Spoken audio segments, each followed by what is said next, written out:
Welcome to Military Analytics. With the Russian army launching its invasion of Ukrainian territory, Russia has been hit by a new round of sanctions and embargoes imposed by other countries. After the latest sanctions against Russia, Putin has officially met. Hundreds of thousands of Russian citizens have started to be deported from Kazakhstan. The kilometer-long queues that have formed on the border of Kazakhstan and Russia have caused a great echo all over the world.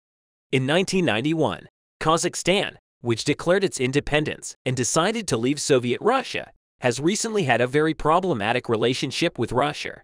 In the first months of the war, Kassym-Jomart Tokayev, who served as the president of Kazakhstan and remained completely silent about the Russian army's occupation of Ukrainian territory, was subjected to the reactions of the U.S. and Western countries. U.S. Defense Secretary Lloyd Austin made a statement claiming that Kazakhstan provided military support to Russia. After this statement made by the U.S. Defense Minister, Kazakhstan President Kassym-Jomart Tokayev completely denied these statements. After these events, contrary to the allegations of the U.S. Defense Minister, Kazakhstan's financial support to the Ukrainian forces changed the doubts and made Putin very angry. Putin, who started to threaten the Kazakhstan government, caused the deportation of Russian citizens living in Kazakhstan. With the increasing tension after the negative events between Russia and Kazakhstan, leader Tokayev started to deport Russian citizens living in Kazakhstan one by one within the decision they took. Kazakhstan, which aimed to keep its relations with both Ukraine and Russia good by following a completely neutral policy in the first moments of the war, could no longer withstand the pressure of the USA and Western countries and decided to send support to Ukrainian forces. Kazakhstan President Kassym Tokayev stated that they would provide all large financial support for the Ukrainian forces and that this would continue. The Kazakhstan government, which has provided many ambulance, medicines, and food to Ukraine, has also provided a large amount of money to the Ukrainian forces after they arrived. After the support of the Kazakhstan government to the Ukrainian army, Russian leader Vladimir Putin threatened Kazakh leader Tokayev quite openly, as he did to every country he had problems with. As it is known, there is a gas union agreement between Russia, Kazakhstan, and Uzbekistan. After the events, Putin stated that Kazakhstan should be excluded from these agreements. Then, addressing Russian citizens living in Kazakhstan and having a large amount of wealth, Putin demanded that the natural gas production facilities in Kazakhstan be completely stopped. Addressing Russian businessmen, Putin stated that he would provide a resource to businessmen within Russia within the fulfillment of the situation. This move by Putin tried to undermine Kazakhstan's energy exports. Kazakhstan, which is very rich in energy, provides a vast majority of its source of income within the country with the export of these energy resources.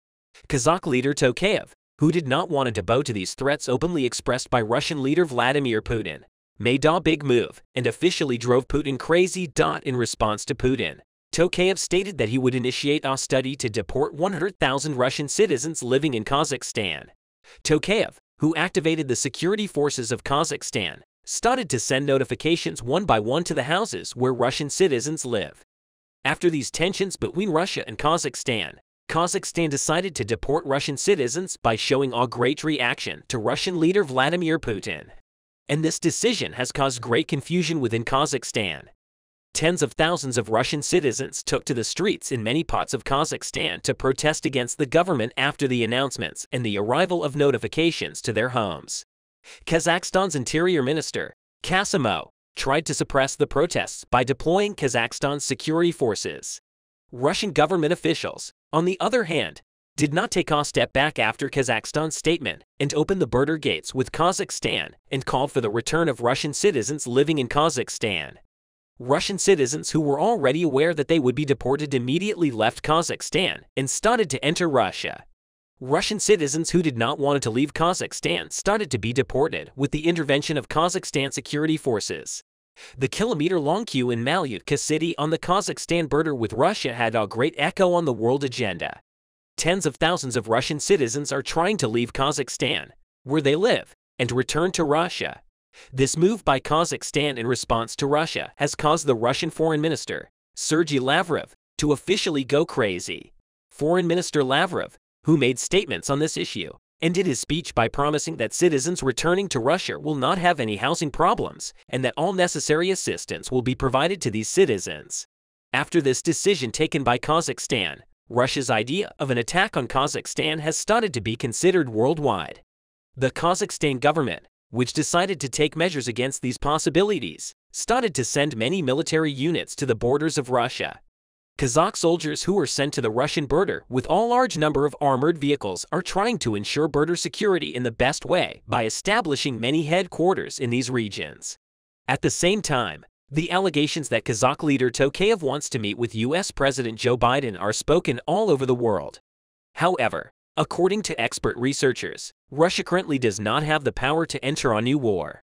For this reason, it is said that Russia is unlikely to intervene in Kazakhstan. With the beginning of the war, Russia started to lose millions of its citizens. And with this decision taken by Kazakhstan, more than 100,000 Russian citizens are being sent back to Russian territory. Previously, with the partial mobilization decision taken by Russian leader Vladimir Putin, many Russian citizens began to leave the country. Russian citizens forcibly recruited into the army by Putin are aware that they will be sent to fight in Ukraine without adequate training. Russian citizens who have come to this realization have started to leave their lands. Many of the Russian citizens who left the country migrated to Kazakhstan. However, with the decision taken now, the vast majority of Russian citizens who migrated to Kazakhstan have started to be sent back to Russian territory. In fact, we can see that this event has good aspects for Putin. With the return of the Russian citizens who left the country, Putin will be able to forcibly recruit them back into the army, including those involved in the mobilization decision. In this way, Putin will be able to recruit more soldiers to fight on Ukrainian soil. The fact that the Russian army has recently suffered major military losses in operations on Ukrainian soil has made Russian General Valery Gerasimov very uneasy. The Russian government, which has been doing a lot of work to find new soldiers for the Russian army, has started to create volunteer soldier stands in many regions of Russia. Putin, who has been cooperating with the Wagner troops since the very beginning of the war, has sent many mercenaries to fight on Ukrainian soil. However, after a while, these mercenaries became insufficient for the occupations in Ukrainian territory. Putin, who wants to accelerate his invasion of Ukrainian territory by finding more soldiers, has started to send prisoners in Russia's prisons to Ukraine to fight by first recruiting prisoners in Russia's prisons through the Wagner mercenary company. With the motivation and achievements it has attained, the Ukrainian armed forces are hitting the Russian trenches harder at every step and aiming for greater success. With each passing day, Putin continues his efforts to rejuvenate his demoralized and exhausted army. He appeals to his allies for support, but we observe that his allies, who would have voluntarily aided Putin, are gradually abandoning him. Undoubtedly, Belarus is Putin's most strategic ally. However, serious disagreements exist between Lukashenko and Putin. Simultaneously, significant differences of opinion persist between the Russian army and the Belarusian army. While Lukashenko advocates for a ceasefire in Ukraine and non-involvement in the war, Putin acts in the opposite direction, angering the Belarusian people and army. Lukashenko's unexpected rhetoric seems to support Ukraine, and it may be an attempt to save his own regime. Likewise, the Belarusian people and army stand against both Lukashenko and Putin. Internal conflicts between Russian soldiers and Belarusian officers stationed in Belarus, as well as the sabotage of Russian military bases, barracks, and airports by Belarusian anti-war groups, support this claim. The uncontrolled tension between the soldiers of both armies threatens to lead to a major confrontation between Belarusian and Russian troops. Russian officers consider themselves superior to Belarusians, resulting in verbal and physical altercations between army officers. At the moment, we see that the Ukrainian armed forces are on high alert, especially along the borders with Belarus in the north. Vladimir Putin is evidently confident in a plan he intends to execute through Belarus. However, when we examine the relationship between the Belarusian army and the Russian army, we realize that it is not as straightforward. The Belarusian people and their army desire to distance themselves from the war, and they do not appear to appreciate the Russian army giving them orders. I always state that I prefer working alone rather than engaging in uncontrolled and uncoordinated cooperation. While the Russian and Belarusian armies have managed to coexist thus far, there is a lack of coordination between them. If they were to take action in this manner, it would undoubtedly be advantageous for Ukraine. Nevertheless, Tensions between the Russians and their Belarusian hosts are reportedly escalating, posing a significant threat of a major conflict. This could deal a devastating blow to Putin's army. Sources indicate that Russian soldiers have provoked their Belarusian counterparts by using ethnically charged insults against them. The animosity between the armies of both states is also growing in Belarus. Numerous conflicts arise from the disrespectful attitude of the Russian army towards Belarusians. The Belarusian military police struggle to control the unlawful behavior of the Russians. Reports submitted by Russian senior officers, based on complaints from their own soldiers, revealed the derogatory expressions and behavior of Russians towards Belarusians. These incidents are rapidly increasing, leading to an uncontrolled escalation of tensions in Belarus. Other reports suggest that an increasing number of Belarusian officers are dissatisfied with their country's political and military leadership due to the possibility of getting involved in Putin's war. We discussed this in the past days. We are aware that some Belarusian officers have abandoned their posts and joined the war in Ukraine. Simultaneously, many Belarusian soldiers support them at the front, fighting alongside the Ukrainian armed forces. It is claimed that thousands of Belarusian soldiers have fled from Belarus and joined the Ukrainian armed forces to resist the Russian army. Let's now share an excerpt from an interview with a Belarusian soldier who fought on the front lines in Ukraine. The Belarusian soldier states that they will do their best to liberate Ukraine from unjust Russian occupation as quickly as possible, and that they plan to initiate a rebellion against Lukashenko in Belarus. After completing their mission in Ukraine, the Russian army continues to deploy troops regularly to its neighbor, reinforcing its presence in Ukraine. Russia, which has been doing this for a long time, declared in the latest updates that it has conducted military exercises in Belarus. According to the latest intelligence reports, approximately 12,000 Russian soldiers have been deployed to Belarus. Ukrainian military intelligence also claimed in September that Lukashenko was preparing to accommodate as many as 20,000 mobilized Russian troops. Russian troops are currently undergoing trials by Belarusian military trainers at the 230th Combined Arms Abuse Nevsky Training Ground in Brest. It appears that Lukashenko is increasingly under pressure to send troops to Ukraine and is preparing to deploy his army. It is believed that the Belarusian army has enlisted 10,000 soldiers in the fall, and there have been recent reports that Belarusian doctors have received their mobilization orders.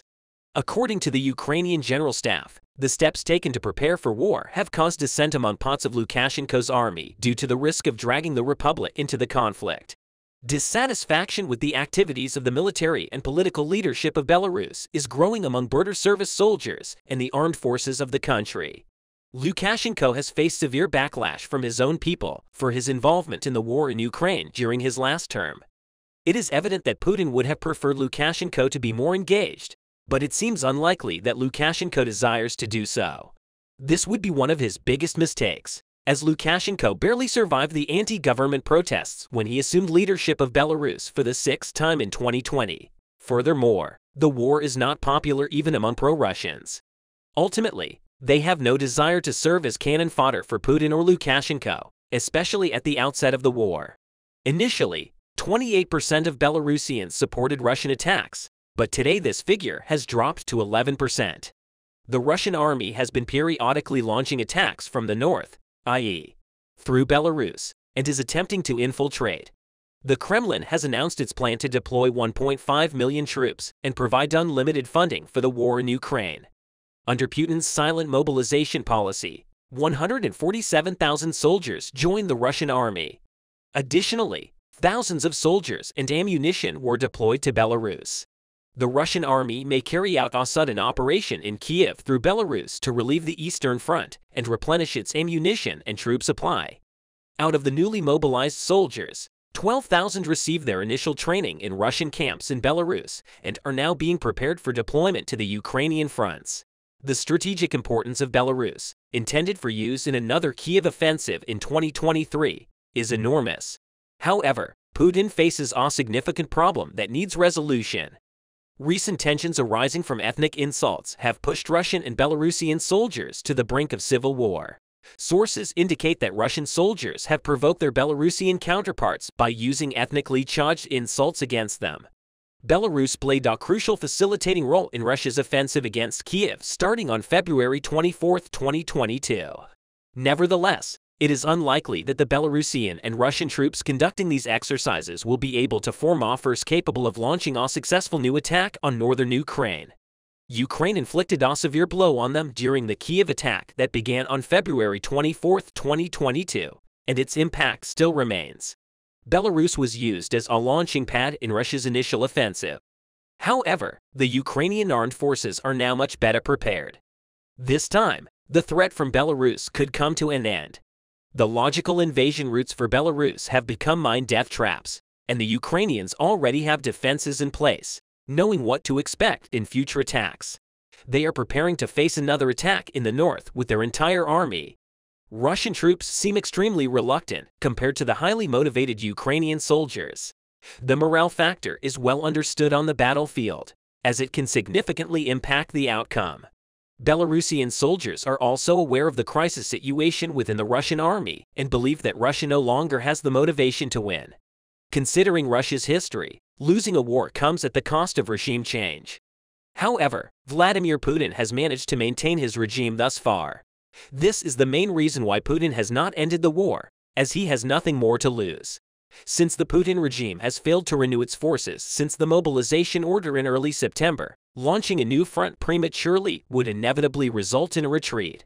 Despite Russia's dwindling forces, Ukrainian military officials have sounded the alarm, warning of a new invasion in the north of the country. Putin may be playing his final trump card, and if he loses this one, he will have lost everything. The unexamined life is not worth living.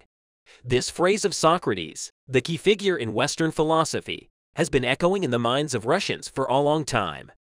Russian soldiers thrown into the Ukrainian front lines are beginning to question Putin's war. But the Russians cannot find satisfactory answers as a result of the interrogation.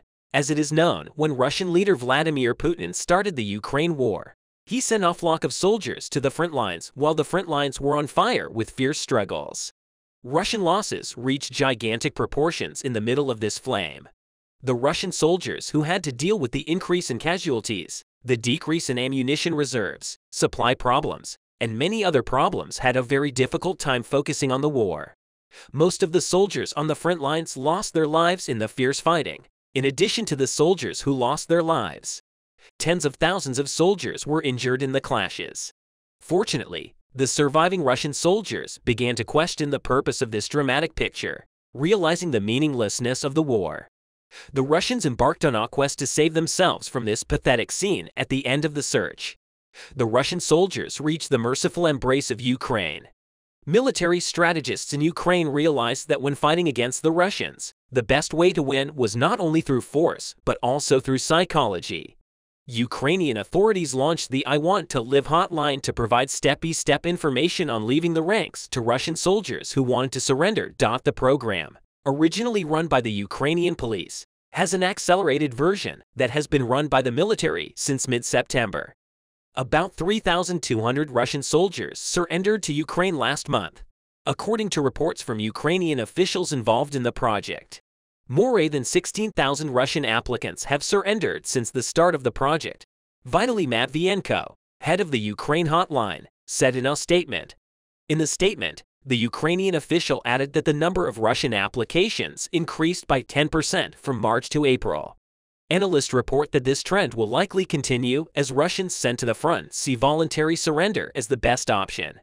The project was created to provide Russian and Belarusian military personnel a way to escape the war in Ukraine. But in not wheat, the Ukrainian Defense Ministry used the surrender project as a mockery against the Kremlin. Ukraine's Defense Ministry said, "The closer the counterattack, the hotter the surrender season. Do not wait for the heat. The most favorable conditions are now." The statements of the Ministry of Defense once again revealed the helplessness of the Kremlin with the massive surrender of Russian soldiers. Vladimir Putin is drifting into deep loneliness with each passing day. While the I Want to Live project is a source of embarrassment for Putin, it gives hope to Russian soldiers.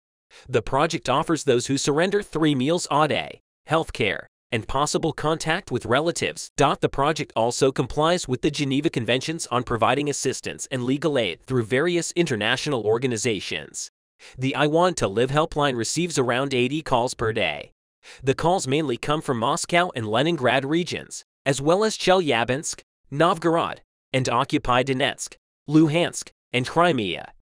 Russian President Vladimir Putin's troops are surrendering at an increasing rate in the ongoing war in Ukraine, according to Ukraine's main intelligence directorate. Ukrainian officials said that a website created for Russian soldiers who wanted to surrender had attracted more than 16 million visitors in the last 8 months. About 84% of the visitors were from Russia. The Ukrainian Defense Ministry said in a statement that the sharp increase in the number of Russian troops who wanted to surrender to save their lives was due to the expected spring counterattack by the Kiev army. Ukraine's Defense Ministry warned that the window of opportunity to surrender is narrowing. Ukraine, on the other hand, developed new strategies and displayed remarkable creativity to persuade Russian soldiers to surrender. Ukrainian troops printed special leaflets and stuffed them into shells. They fired them from Russian-occupied territory with a Grad rocket launcher. The brochures also contain phone numbers that Russians can call if they want to turn themselves in. A price list showing how much money you can make if you surrender with equipment is also included in the brochures. Analysts say that, unlike Russia, the rights of prisoners of war in Ukraine are respected. They predict that more and more Russians will surrender, noting that Ukraine also complies with the Geneva Conventions. In another development, Ukrainian Ombudsman Dmytro Loibnitz confirmed that a monitoring mission in one of the camps where Russian prisoners were held confirmed that the treatment of prisoners met international standards.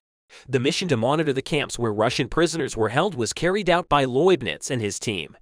Loibnitz shared on its Telegram channel that it was determined that Russian prisoners of war were held in accordance with the requirements of the Geneva Convention on the Treatment of Prisoners of War. Loibnitz said the temperature conditions and daily routine at the facilities meet all the requirements of the contract. According to him, Russian prisoners have the right to communicate and work with their relatives alternately through periodic phone calls. Russians are fed on military menu. Human rights and social activist Tatyana Ivanova said that when the Russians were taken prisoner, the conditions of captivity were not degrading. She said, "Of course, it's not a resort, but everything is organized there. Of course, they are in custody, but they are kept separate from criminals. They are not kept in the same cells as criminals."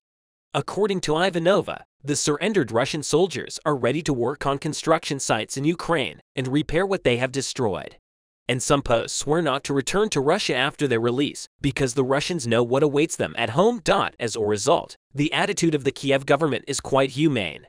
Despite the aggressive attitude of the Russian leader and the wind of fear he has blown on the territory of Ukraine, the leader of Kiev is struggling to offer more humane living conditions to the Russian soldiers. Tensions rise on the front lines with each passing day, and the Russian soldiers who are not satisfied with the situation have only one way out. The end of this way out leads to the project I Want to Live. Apart from that, the I Want to Live project also reveals the desperation of Vladimir Putin. For Putin, the Victory Day parade on Red Square this year was a chance to continue his war against history. This march only managed to underline its geopolitical isolation.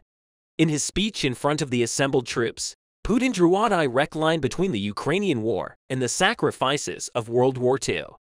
For a local audience, the Victory Day parade provides a visual parallel between veterans of the war that ended 78 years ago and those involved in Russia's war against Ukraine today. The Russian president has portrayed himself as the savior and defender of embattled Russia, targeted by the globalist elite of the West. Putin said that today's civilization is at the breaking point again. Again, he stated that a real war has been waged against their homeland. He claimed that dark forces are conspiring against Moscow. Also, according to state media, more than 500 people participating in Russia's so-called special military operation in Ukraine took part in the parade held in Red Square. In his speech, Putin cited them as the heirs of victory in the Great Patriotic War. Unsurprisingly, Ukrainians are taking a step back against this type of historic gaslighting. In the video comment, Volodymyr Zelensky expressed that he has submitted a bill to the Verkhovna Rada, the Parliament of Ukraine, to change the official Victory Day celebrations from May 9th to May 8th. Zelensky compared Russia's aggression to that of Hitler's Germany. The leader of Kiev said, "We will not allow the joint victory of the nations of the anti-Hitler coalition to be claimed, and we will not allow lies if the victory can be lived without the participation of any country or nation."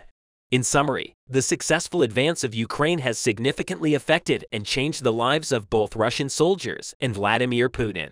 Putin is one step closer to losing his soldiers and his reputation. The I Want to Live project and historical celebrations reveal these losses. We will wait and see if the Russian leader will be able to cope with these losses.